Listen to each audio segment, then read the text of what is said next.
Aksidenti i rënd rrugor u merr jetën 6 personave në Itali, 30 të tjerë mbetën të plagosur.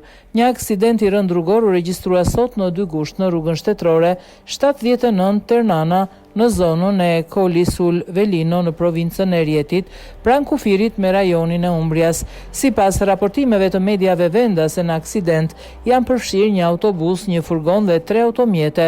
Bilanci është tragjik, 6 persona kanë humbur jetën, ndërsa 30 të tjerë kanë mbetur të plagosur.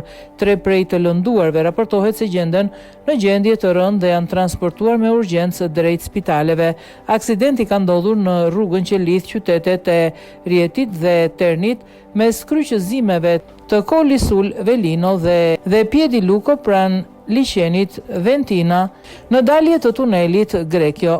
Sipas të dhënave të para, përballja ballore mes furgonit, i cili po udhëtonte në drejtim të Ternit, dhe autobusit që lëvizte në krahun e kundërt. Sipas të dhënave të para, përplasja ballore mes furgonit i cili po udhëtonte në drejtim të Ternit dhe autobusit që lëvizte në krahun e kundërt drejt Rietit ka qenë veçanërisht e fuqishme. Pas përplasjes janë përfshirë edhe 3 automjete të tjera, drejtuesit e të cilave nuk kanë mundur të shmangin aksidentin. Nga përplasja, një prej automjeteve është shkatëruar plotësisht, pothuajse, ndërsa një tjetër është përmbysur. Në vendngjarje kanë mbërritur me njëherë ekipet emergjencës, zjarfiksit dhe forcat e rendit. Pasagjerët e autobusit janë evakuuar, ndërsa disa prej tyre kanë marrë lëndime dhe janë trajtuar për gjendje shoku.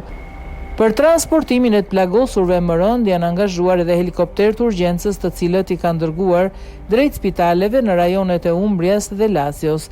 Gjithashtu në bashkinë e Ternit është ngritur një kamp i mbrojtjes civile.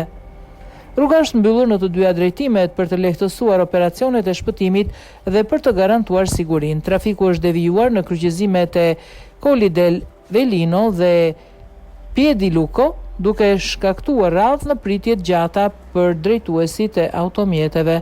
Shkaqet dhe rrethanat e aksidentit ende janë nën hetim.